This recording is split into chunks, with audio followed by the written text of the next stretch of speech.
Yo cuy, udah lama banget ya gue gak ngelanjutin nih manga ya. Karena dulu gue nunggu rilisnya hingga gue lupa cuy harus bikin lanjutannya gitu. Jadi sorry banget. Dan jika nih video bisa rame, mungkin gue lanjutin terus gitu cuy sampai tamat. Jadi tanpa basa-basi gitu, langsung aja ke pembahasannya. Manga yang berjudul Jimoto no Ijimeko.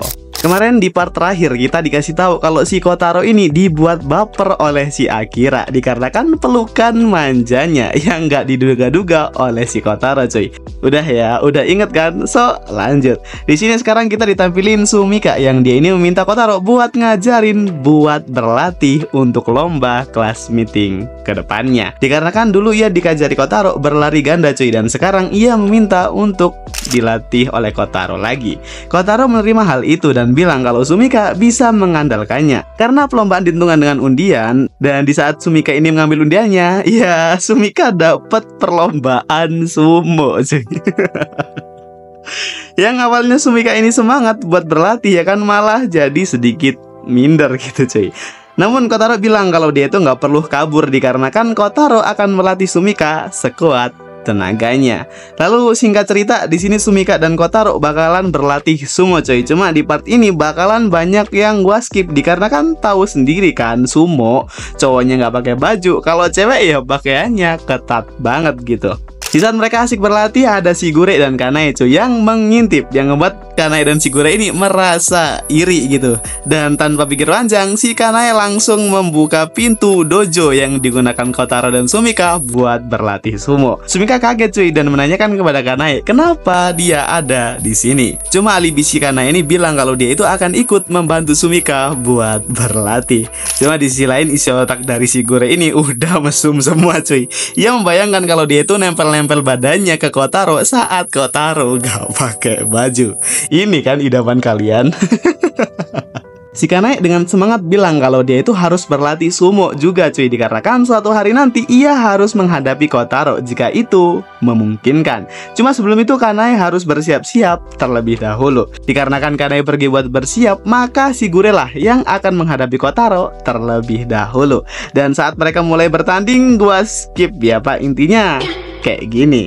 Gak selang berapa lama datang Kanae dengan pakaian terbukanya yang membuat Kotaro ini sedikit ragu bisa menghadapi Kanae dengan pakaiannya yang seperti itu cuy. Yang membuat Sumika ini sedikit marah dikarenakan ia itu harus menghadapi Sumika bukan Kotaro. Singkat cerita, Sumika ini berhasil dikalahkan oleh Kanae cuy, dan di sini ditunjukkan percakapan Kotaro dan Kanae yang dia ini terkejut dengan kekuatan besar dari kaki yang dimiliki Sumika. Keesokan harinya mulai ramai perbincangan kalau classmate sekarang itu olahraganya itu aneh cuy, yaitu sumo, dan banyak yang mengeluhkan hal itu cuy dikarenakan ya gak wajar gitu SMA yang dilombakan olahraga sumo. Cuma ada Sumika cuy yang dengan gelagat sumonya yang udah kelihatan seperti seorang pegulat sumo profesional. Gak lama setelah itu ada Akira yang datang cuy yang ngebuat Sumika ini terkejut. Ternyata Akira bakalan melawan Sumika cuy. Jelas dong Sumika yang awalnya pede gini nyalinya mulai menciut. Di sisi lain ada Kotaro yang bakal menjadi juri di antara mereka berdua, dan si Kotaro juga memberi dukungan ke Sumika cuy kalau dia nggak boleh pesimis. Ya selayaknya MC di semua cerita, ceramahnya yang sepele aja bisa bikin semua cewek terbukau cuy. Jelas dong hal itu ngebuat si Akira iri karena cuma Sumika lah yang diberi perhatian sama Kotaro.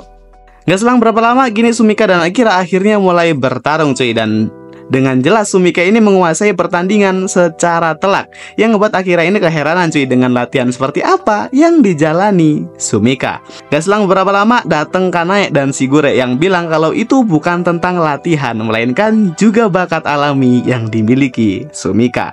Di sini mereka mulai bertanding kembali dan kelihatan kalau pertandingannya ini mulai kelihatan sengit cuy. Yang awalnya Akira nggak berkutik, kini ia juga menunjukkan perlawanannya.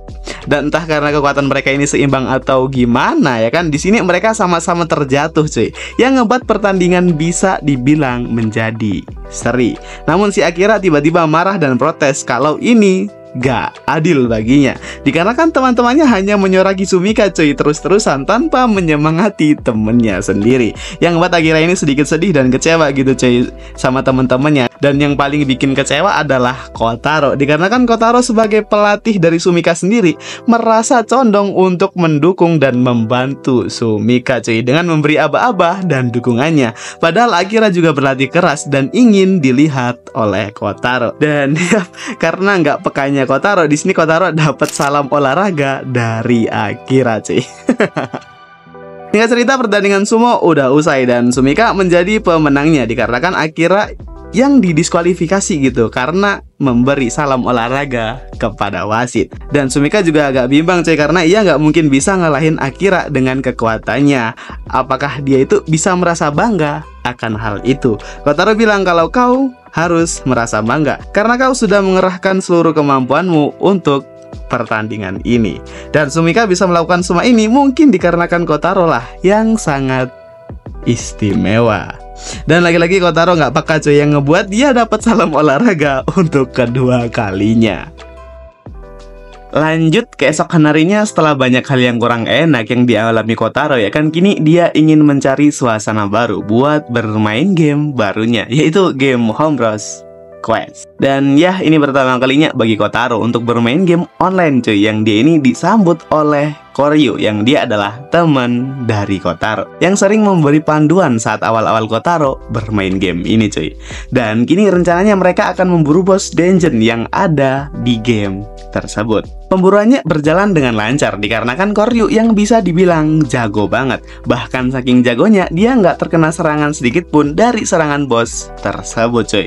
Usut punya usut, ternyata di balik sosok Koryu ini adalah, ya itu adalah Shigure yang dengan wajah mesumnya terpaksa gua sensor cuy.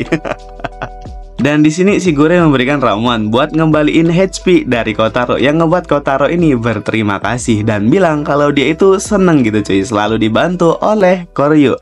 Yang ngebuat Shigure ini malah baper nyangkanya Kotaro itu suka sama dirinya. Singkat cerita, mereka merayakan kemenangannya di bar cuy, dan mereka bercakap-cakap manja gitu hingga Shigure bertanya ke Kotaro, apakah kau punya pacar di sekolahmu?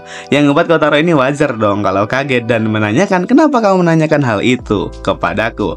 Shigure ngejawab kalau dia itu hanya ingin mendengarkan kisah romansa anak muda.